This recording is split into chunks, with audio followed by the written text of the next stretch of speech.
अख्तरुल ईमान साहब सदर कुल हिंद मजलिस इत्तेहादुल मुस्लिमीन बिहार व रुकन असेंबली आरमोर की गुलपोशी की जा रही है।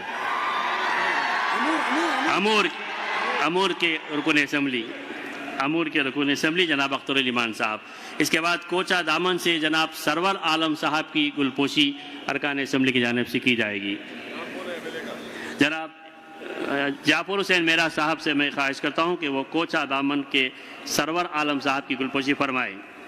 इसके बाद जोगी हाट से मुर्शिद आलम साहब की गुलपोशी जनाब माजिद हुसैन साहब से ख्वाहिश करता हूँ कि वो जोगीपेट के मुर्शिद आलम साहब की गुलपोशी फरमाएँ। इसके बाद 22 से मुंतखब रुकन असेंबली गुलाम सरवर साहब की गुलपोशी जनाब रियाजुल हसन अफंदी साहब MLC से ख्वाहिश करता हूँ कि वो 22 के मुंतखब गुलाम सरवर साहब की गुलपोशी फरमाएँ। जनाब गुलाम सरवर साहब। बहादुरगंज से तौसीफ आलम साहब की गुलपोशी के लिए मैं मुबीन साहब से ख्वाहिश करता हूँ कि वो तौसीफ आलम साहब बहादुरगंज हल्के असेंबली से मुंतखबा रुकन असेंबली की गुलपोशी फरमाएँ।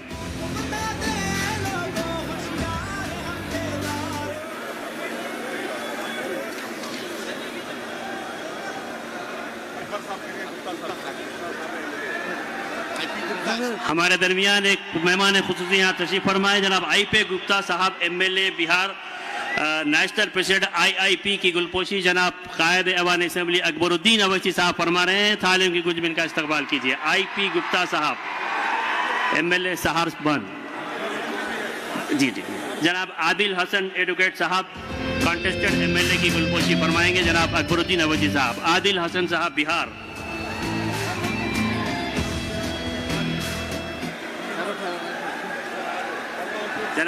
जनाब आदिल हसन साहब सिर्फ 380 वोट से इस बार इंतखाब हारे हैं। हम उनका इस्तकबाल करते हैं। जनाब आदिल हसन साहब का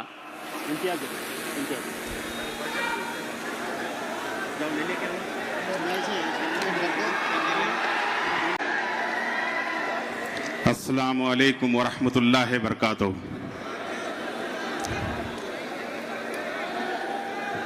मंच में बैठे हमारे और आपके सदर जनाब असदुद्दीन ओवैसी साहब, जनाब अकबरुद्दीन ओवैसी साहब, जनाब इम्तियाज जलील साहब,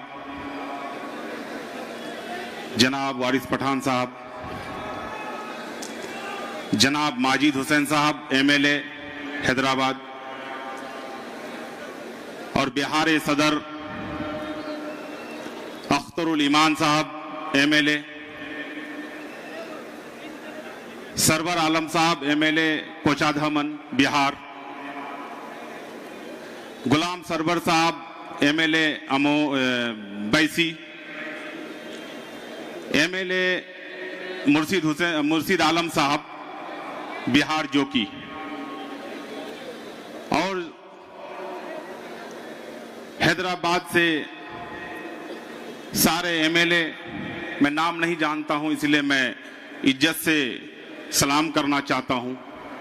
और नए जीते हुए पूरे हिंदुस्तान से महाराष्ट्र, हैदराबाद, तेलंगाना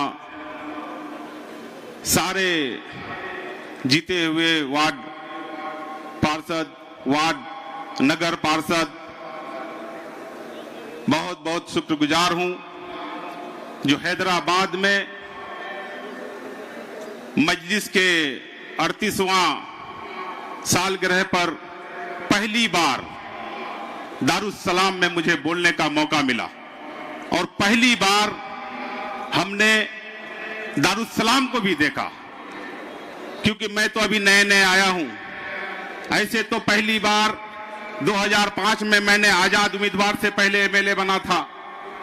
उसके बाद कंटिन्यू 4 बार MLA कांग्रेस से रहा, कांग्रेस में 19 साल रहा, लेकिन इतना इज्जत नहीं मिला जितना मुझे ये 2-3 महीना में मजलिस के MLA बनकर के मुझे महसूस हो रहा है।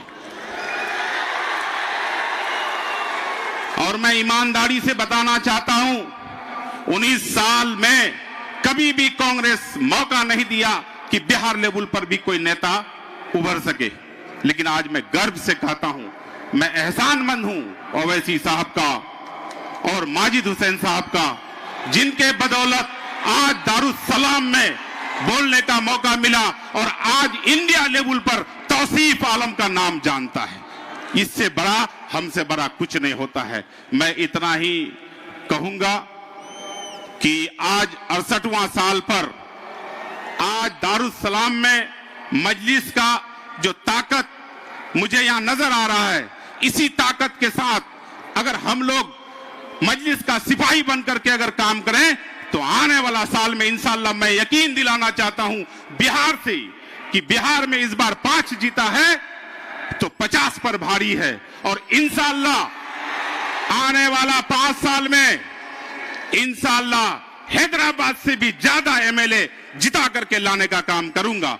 इतना ही कह करके मैं अपने नेता हमारे दारुस्सलाम में उनके अध्यक्षता में ये 68वां साल पर मैं उस माँ बाप को सलाम करना चाहता हूं जिन्होंने असदुद्दीन ओवैसी साहब जैसा बेटा को पैदा किया। मैं उसको सलाम करना चाहता हूं। यही कह करके मैं फिर एक बार शुक्रिया अदा करना चाहता हूं जनाब असदुद्दीन ओवैसी साहब का, माजिद हुसैन साहब का, क्योंकि नाम मेरा था, माजिद हुसैन साहब एक सिपाही नहीं, एक कैंडिडेट बन करके लड़ रहा था, इसलिए मैं उन लोगों को सलाम करना चाहता हूं। और ये कह देना चाहता हूं कि 4 बार हमने जो जीता, ये 5वीं बार जो मैं जीता हूं सिर्फ और सिर्फ मजलिस के नाम पर जीता हूं।